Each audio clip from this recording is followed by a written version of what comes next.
All right, as recall efforts mount against California Governor Gavin Newsom, some in the media and his critics are calling him out over a lack of accessibility after only one reporter apparently was allowed to ask questions during a press conference last week. Joining me now to weigh in, former GOP Congressman Joe Collins. He's also involved with the recall effort. Joe, how close are you right now to get to the threshold?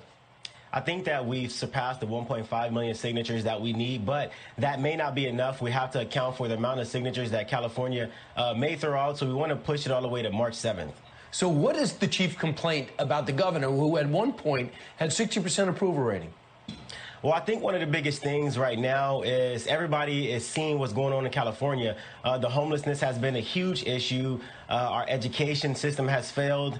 And right now, with the coronavirus pandemic going on, thousands and thousands of business owners has permanently shut their doors, and people are leaving California by the droves. And so now I think that Californians see that they deserve better, and this is an opportunity for Republicans, Democrats, and independents to reach across the aisle and work together for a common goal, and that is to remove and replace Gavin Newsom. But, Joe, does this become a one-party state? You know what? It has been a one-party state for a very long time. Democrats has ruled California, but we have a lot of great candidates across California who are Republican and who are running to take these seats back.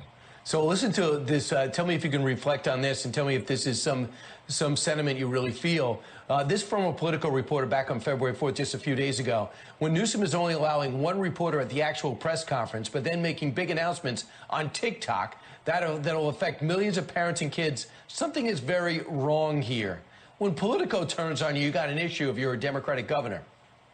You know what? I think that all the Democrats are playing the same game. That's the same move that Joe Biden pulled throughout his presidential election, but it's become common. But these are things that we have to fight against. I mean, with the suppression from social media, from conservative voices, and the lack of transparency and honesty from the Democratic Party, I think that the grassroots effort to be able to remove Gavin Newsom and have our voices heard is very strong right now. How do you feel about the way he has handled the whole pandemic, the shutdown, lockdown?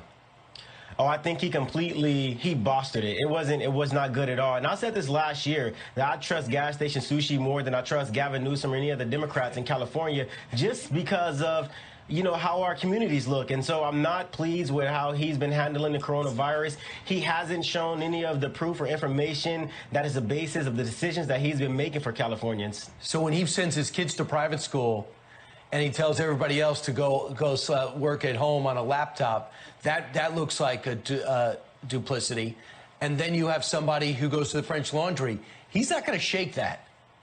No, he never will. He never will. But that's the hypocrisy that we have to deal with every day. Luckily, our grass movement is not just the Republican movement to remove Gavin Newsom. We have Democrats. We have independents. We're actually working together for the first time.